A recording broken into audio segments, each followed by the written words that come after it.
Hello, hello, hello. My name is Zane. I will be your host for the show. This is Yesterday, Today, Tomorrow, where I discuss all things technology, all things gaming, all things retro, and anything else that might be submitted or found interesting. There is going to be a little bit of a change of pace here due to some scheduling errors and a lack of resource. I have not been able to invite anyone onto the show. I have invited some close friends of mine, but I have not been able to successfully host them yet. So, with that being said, today's topic is artificial intelligence. Recently, I did an episode on cryptocurrency. I will say that blockchain and artificial intelligence go hand in hand. Why, you might ask? You probably already know that blockchain technology and quantum computing are neck and neck in the race for cyberspace. What most major media outlets and accredited universities are not mentioning is that artificial intelligence is right up there with them. Quantum computing technology may not be able to be used for artificial intelligence, but it still makes an impact. It affects privacy, it affects hash rates, it affects the urgency of information. Considering that artificial intelligence is built on information, I would think that it matters. There are so many different reasons that this can be. Most importantly, everyone is using it. There's no opting out of artificial intelligence anymore. It's not in beta, it's not in pre-alpha, it's just there. It has a beta label on it. It says it's in beta, but you can't uninstall it from your smart devices. All of your new PC technology comes with it. Home computing is running on smart technology, which more often than not is pre-installed with an artificial assistant such as Apple's Siri or Amazon's Alexa.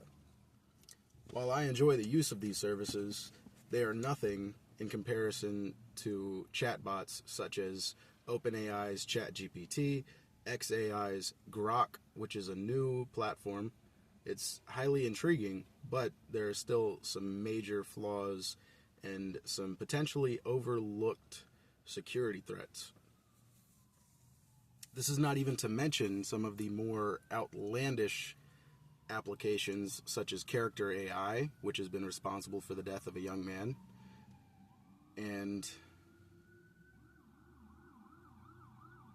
apps such as Replica AI, Blush Dating Simulator, and other knockoff applications. You've probably seen these on the App Store and thought, oh, no, I would never download something like that. Which is good. That is absolutely wonderful. There is no reason for those things to be on the App Store. It is entirely against corporate policy. There is a rule against adult entertainment on the App Store. Yet somehow these artificial intelligence apps are making it through the filter. It says 17 plus. No 17-year-old should be using an adult entertainment platform. This is common sense. There's laws against it. There's so many other problems with it, and it really is just kind of nasty. So what can we do? How can we protect our children? How can we protect our youth? How can we protect our families, our elders? How can we keep things family friendly or politically correct when artificial intelligence is being used for nasty purposes? It's never that easy. You can't just turn it off. It's pre-installed. But you can avoid the nasty applications that are meant for explicit purposes. If you know someone who struggles with this, the best thing that you can do is offer them some consideration. Maybe distance yourself if you feel that that's necessary, and share resources. such as the mental health hotlines or even the Internet Crime Complaint Center, IC3. It is used for reporting cybercrime. If someone is struggling with artificial intelligence being abusive, chances are there's some sort of scam or fraud involved. And that is an abuse of technology. It is against the law. It is an abuse of privacy. It is an abuse of the end user agreement. These things are very important. There are several government organizations here in the United States that are dedicated to preventing just that. We've got the Federal Trade Commission. I just mentioned the IC3. We've got the Federal Bureau of Investigation. There are several state bureaus, such as the Georgia Bureau of Investigation. I imagine many people don't know about those organizations because I did not for the longest. I didn't find out about them until just a few years ago. There are also smaller organizations such as the Department of Labor who are responsible for ethics in the workplace. So if you work at a company that is responsible for these applications or websites or pre-installed softwares, then you have the option to either file a complaint, make an anonymous report, or even contact a whistleblower hotline.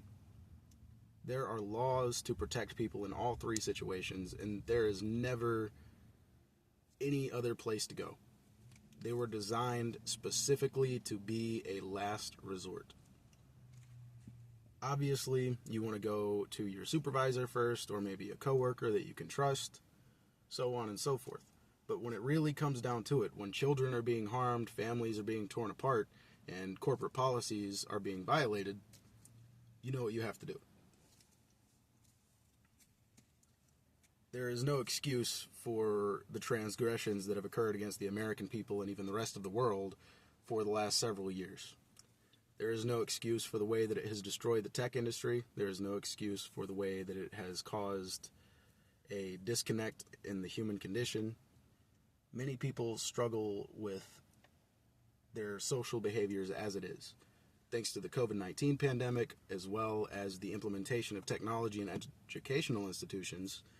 People feel obligated to use social media or digital communications as an initial report, whether it's for personal, private, or business reasons. There is just this lack of human connection. Artificial intelligence will never be able to replace human connection. Not in our lifetimes, at least. So if you feel that you are missing something, chances are you're not too far off. Always, always, always reach out to someone that you trust, and be sure to use technology when it is good for you. If you see a clip or a video or a sound file anywhere, whether it's YouTube, SoundCloud, Spotify, or any other platform where you feel that you are engaging with something that is important to you, leave a comment, even if it's meaningless, even if you just leave one word. It changes your day. Everyone else may just overlook it and say, well, they thought it was awesome, or they thought it was cool, or they thought it was good. But to you, it's an outlet. It's a healthy outlet. Instead of turning to an artificial intelligence or a chatbot or some nasty website to just engage with the wrong community, you can do these little itty-bitty things that make you feel better, and they give you a sense of belonging. It's just another comment in the sea of online information. It's positive, though. There's no hate, there's no negativity, there's no corruption. It's just good for you. It's best not to become reliant on such things, but we have no control over that. Understanding and admitting that can change everything. Be who you are, be proud of who you work with, and remember to give credit where it is due. These are the things that we can do to protect ourselves at a time like this.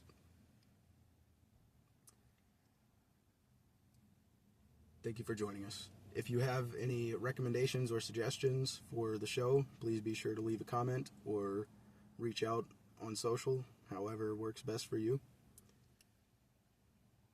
I love all of the feedback that I receive on all of my works across the web, especially here, because this is meant for you.